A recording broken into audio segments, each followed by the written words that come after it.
राज्यों में अभी नीतीश जी विपक्षी एकता को एक करने में लगे हैं और कल भी दिल्ली गए हैं। उस विपक्षी एकता के बारे में क्या कहेंगे? देखिए, विपक्षी एकता को लेकर मैंने कई बार टीका टिप्पणी पहले भी की है। पहले तो आप ये समझिए कि नेताओं के साथ में बैठने से, चाय पीने से, डिनर करने से, खाना खाने से, पत्रकारों को संबोधित करने से कोई एकता होती नहीं है। 10 साल तक हमने वो काम किया है। सिर्फ लोगों के मिलने से एकता नहीं होगी। दूसरी बात, अगर एकता हो भी जाए नेताओं के बीच में तो उसका मतलब ये नहीं है कि उसका चुनाव परिणाम पर कोई असर होगा। ये लोगों का भ्रम है कि सिर्फ दलों और नेताओं के साथ में आने से कोई बहुत बड़ा राजनीतिक भूचाल या बहुत बड़ी कोई घटना हो जाएगी। कई बार आप लोग ये उदाहरण देते हैं कि 77 में भी विपक्षी एकता हुई और जिससे इंदिरा जी को हराया गया, तो आपका ये भ्रम है। 77 से पहले अगर इमरजेंसी लागू नहीं होता, अगर जेपी का आंदोलन नहीं होता, तो चाहे जितने दल एक साथ आ जाएं, उसका कोई असर होने वाला नहीं है। आपने फिर वही चीज देखी 1989 में, जब बीपी सिंह के नेतृत्व में सारे विपक्षी दल एक साथ हुए और उन्होंने कांग्रेस की सरकार को हराया। लेकिन दल बाद में एक हुए।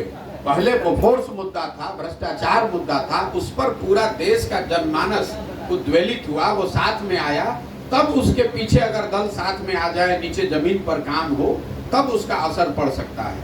तो जो विपक्षी एकता का प्रयास किया जा रहा है वो ठीक है, होना चाहिए, लोकतंत्र के लिए जरूरी है। लेकिन उसका चुनाव पर कितना परिणाम पड़ेगा, ये इस पर निर्भर है कि जो एकता बनाने की कोशिश कर रहे हैं या जो उसके भागीदार लोग हैं, वो किस मुद्दे पर जनता के पास जाते हैं। वो सिर्फ कौन चेहरा लेकर जाते हैं ये भी जरूरी नहीं है। कई बार पत्रकारों को ये भी आप लोग यही सवाल पूछते हैं कि इसका नेता कौन है। कई बार जब अगर आप सही आंदोलन करेंगे, सही कार्यक्रम लेकर जनता के बीच में जाएंगे, तो चेहरा अपने आप निकल आएगा। 1977 में मोरारजी देसाई जी प्रधानमंत्री बने। ऐसा तो है नहीं कि 77 का चुनाव मोरारजी देसाई को पहले प्रधानमंत्री डिक्लेयर करके लड़ा गया। बीपी सिंह जी को भी कोई प्रधानमंत्री का फेस बनाकर डिक्लेयर करके नहीं लड़ा गया। ये आपको उदाहरण क्या बताते हैं?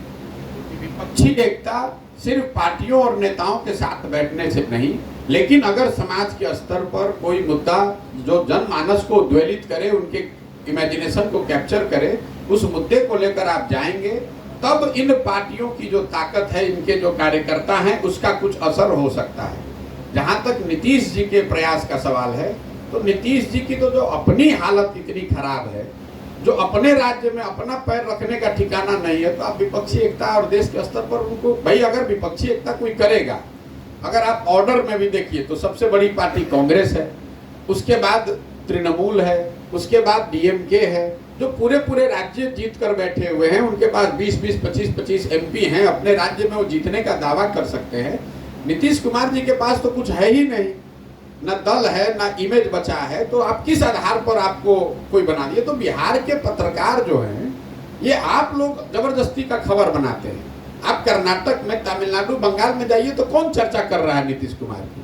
और जिस दिन महागठबंधन बिहार में बना, उस दिन मैंने ये बात कही कि बिहार का महागठबंधन बिहार की घटना है, इसका राष्ट्रीय राजनीति पर कोई असर नहीं पड़ने वाला है। आरजेडी को 0 एमपी है बिहार में।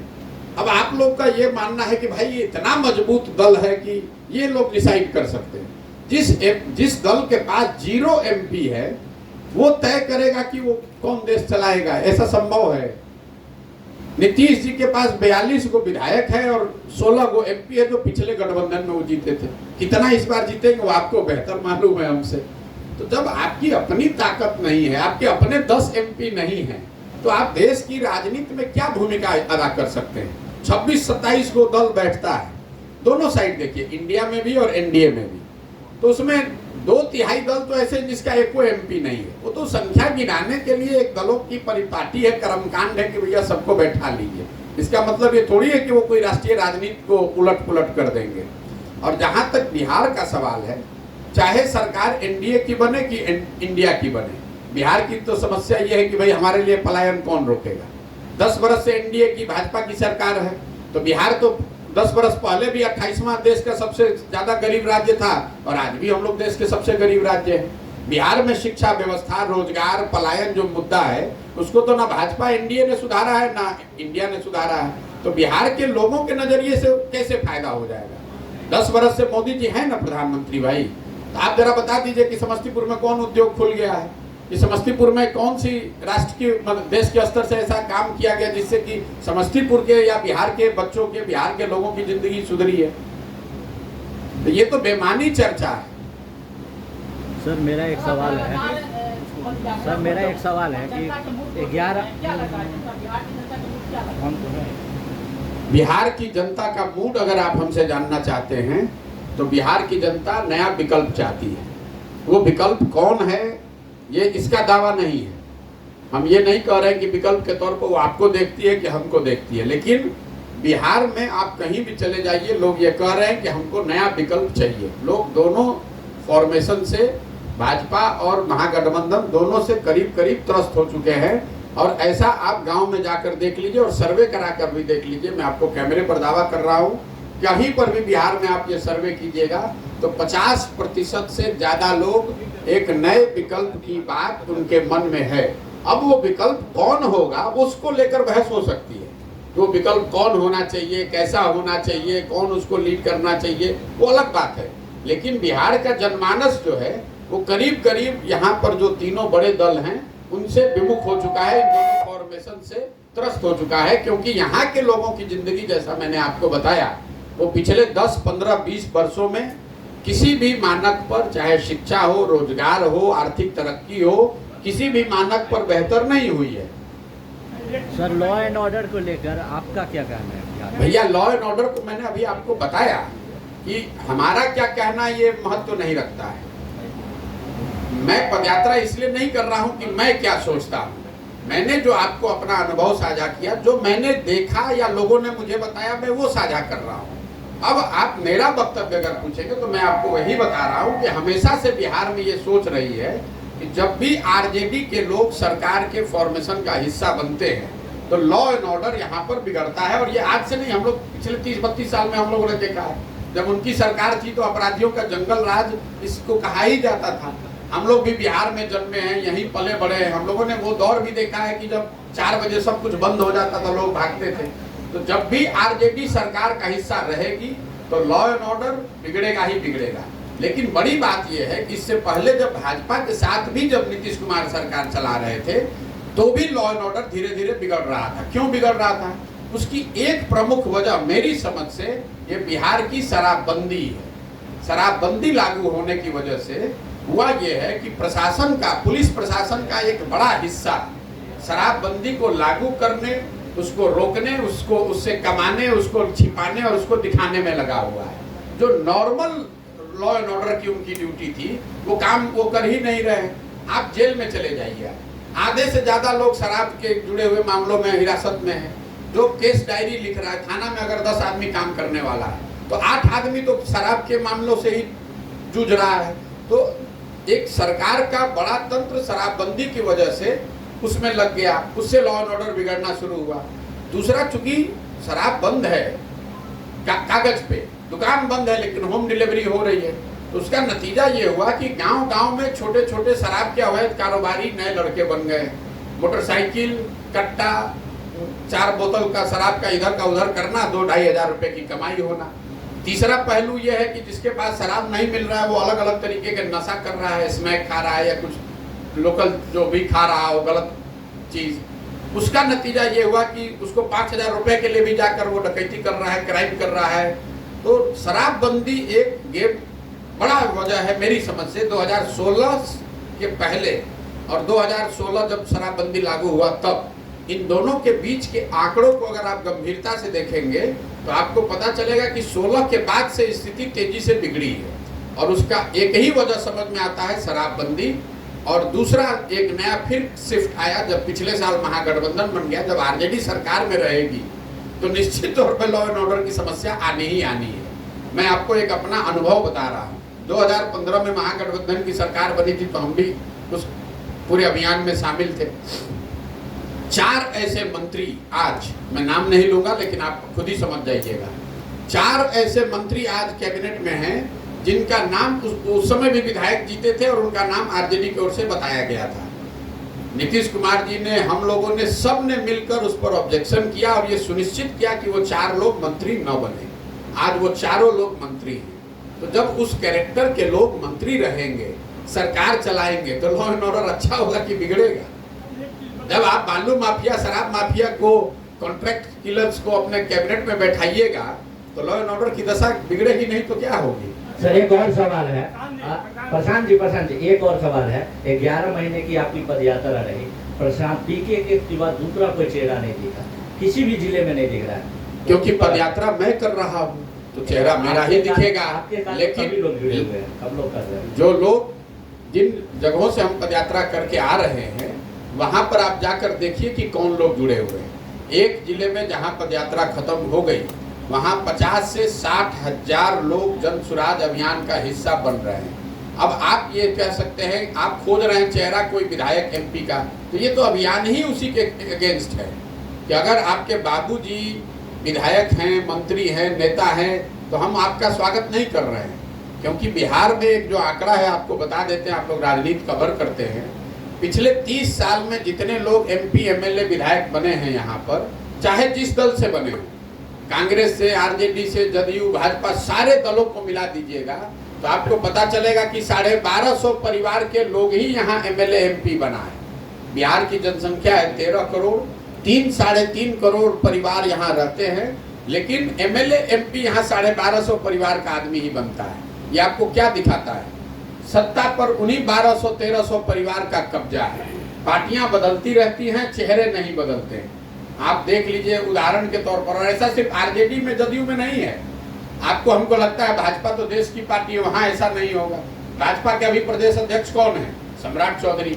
इनके बाबूजी सतुरी चौधरी कांग्रेस के राज में मंत्री थे, लालू जी के राज में विधायक मंत्री थे, नीतीश जी के राज में मंत्री विधायक थे, मांझी जी के भी सरकार में मंत्री विधायक थे।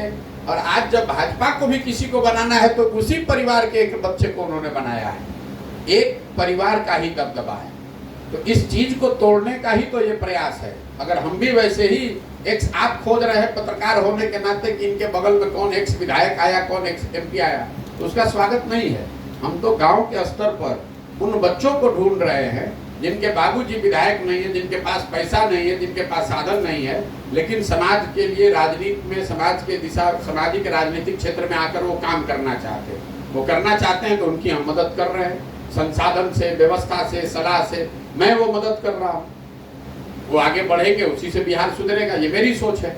प्रधान जी एक सवाल है, आजकल युवा पीढ़ी जो है सोशल मीडिया या अपराधी की दुनिया में आसानी से चले जाते हैं, तो आप पद यात्रा के दौरान क्या उसकी मेन वजह देख रहे हैं? नहीं, मेन वजह तो अशिक्षा है, क्योंकि पढ़ाई है नहीं और रोजगार का साधन है नहीं। तो जो नया लड़का है वो क्या करेगा? उसको कहीं ना कहीं से कुछ तो चाहिए। तो या तो आप अपनी प्रतिष्ठा या अपना एक जो सेल्फ प्राइड होता है उस चक्कर में आप कोई काम करने लगते हैं, या फिर आपकी आर्थिक जरूरतें हैं उसके लिए आप काम कर रहे हैं। सोशल मीडिया का उसमें कोई बहुत बड़ा योगदान नहीं है। उस योगदान जो आप देख रहे हैं सामाजिक स्तर पर, जो गिरावट आप, सामाजिक राजनीतिक गिरावट आप युवाओं में देख रहे हैं, उसकी वजह मैं समझता हूँ कि गरीबी और अशिक्षा है, बेरोजगारी है, जिसकी वजह से युवा जो है वो इस तरह के चीज में फंस रहा है। आपने कहा कि बिहार के लोग विकल्प चाह रहे हैं। जी, आपने कहा कि मैं कितने दिनों का दौरा कर चुका हूं। जी क्या उस विकल्प के रूप में लोग आपको देख रहा है? भैया, हम विकल्प हमने कहाँ बनाया है? हमने कोई दल तो बनाया नहीं है। आप पहले ये समझ लीजिए कि जन सुराज कोई दल तो है नहीं। आप हमारे भाषणों को भी आपने सुना होगा, हम तो जाकर सामने से वोट किसी से मांग नहीं रहे हैं, हमारा कोई प्रत्याशी है नहीं। हम तो इसके जड़ क्यों बताने की कोशिश कर रहे हैं कि आखिर इतनी समस्या जो हम लोग गिना रहे हैं, ये तो सब लोग जानता है कि ये समस्या बिहार में है, तो ये सुधरेगा कैसे? ये सुधरेगा तब जब बिहार के लोग अपनी समस्याओं पर वोट करेंगे। अब लोग ये कहते हैं ना भैया, बात तो ठीक है, हम लोग को पढ़ाई रोजगार के लिए वोट करना है, लेकिन हम लोग किसको वोट करें? हमारे पास विकल्प नहीं है। तो ये बात मैंने आपको बताई कि लोग तो ये बता रहे हैं विकल्प नहीं है, तो मैं उनकी मदद कर रहा हूं कि आप मिलकर विकल्प बनाइए। मेरे बारे में जो लोग थोड़ा बहुत जानते हैं वो यही तो जानते हैं कि मैं दलों की, नेताओं की मदद करके उनको चुनाव जीतने में सहयोग कर सकता हूँ। तो जन सुराज वही संकल्प है कि हम किसी दल का नहीं, नेता का नहीं, ग्रामीणों क्या जो स्थानीय लोग हैं, जो भी अपने बीच से निकल कर आते हैं कि ना भैया नया विकल्प बनना चाहिए, हम तैयार हैं, आप हमारा मदद कीजिए, हमको सलाह दीजिए, हम यहाँ लड़ेंगे, हम यहाँ आगे बढ़ेंगे।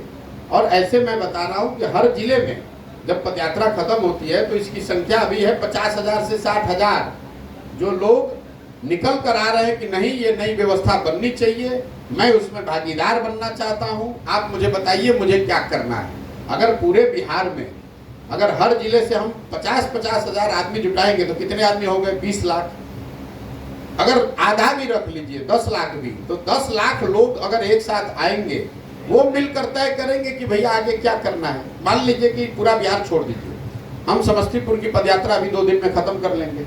यहाँ पर जो 50,000 लोग हैं वो अपना जिले और प्रखंड के स्तर पर संगठन बनाएंगे। आप देखिएगा 10 दिन में उसका नाम जारी हो जाएगा कि कौन लोग, ये कहा ना कि दूसरे लोग नहीं दिख रहे हैं, इसलिए नहीं दिख रहे हैं कि भैया रोज आप 15 किलोमीटर चलिएगा तो आप भी दूसरे दिन गायब हो जाइएगा। रोज चलना इतना आसान नहीं है, उनसे अपेक्षा भी नहीं है। लोग अपने अपने गांव पंचायत में चल ही रहे हैं। जो कल हम आए हैं तो लोग कोई आपको अगल बगल नहीं दिख रहा था, हम अकेले आए हैं, बहुत सारे लोग चल कर आए। तो जब वो संगठन बना लेंगे तो वो लोग तय करेंगे कि समस्तीपुर में हम लोग को विकल्प कैसे खड़ा करना है। समस्तीपुर में जो सबसे बड़ी राजनीतिक समस्या लोग बता रहे हैं, आपके दोनों माननीय सांसद बाहर के हैं, आपके 10 में से 8 विधायक बाहर के हैं, तो पूरे समस्तीपुर में कोई ऐसा आदमी नहीं है काबिल जो कि यहाँ विधायक और एमपी बन सके। तो समस्तीपुर के लोगों को हमने साथ में बैठाना है और वो लोग मिलकर जिसको तय करेंगे कि ये सुमन कुमार हैं भैया, इनको हम लोग चाहते हैं कि इनको प्रत्याशी बनाया जाए, तो सुमन कुमार को जिताने के लिए प्रशांत किशोर अपना साधन, व्यवस्था, सलाह सब लगाएंगे जन स्वराज बैनर के तहत। यही जन स्वराज अभियान है कि आप अभी प्रत्याशी नहीं न चुनते हैं, आप और हम मोदी जी के द्वारा, लालू जी के द्वारा, नीतीश जी के द्वारा चुने हुए प्रत्याशी में से चुनाव कर रहे हैं। आप तो प्रत्याशी नहीं चुन रहे हैं।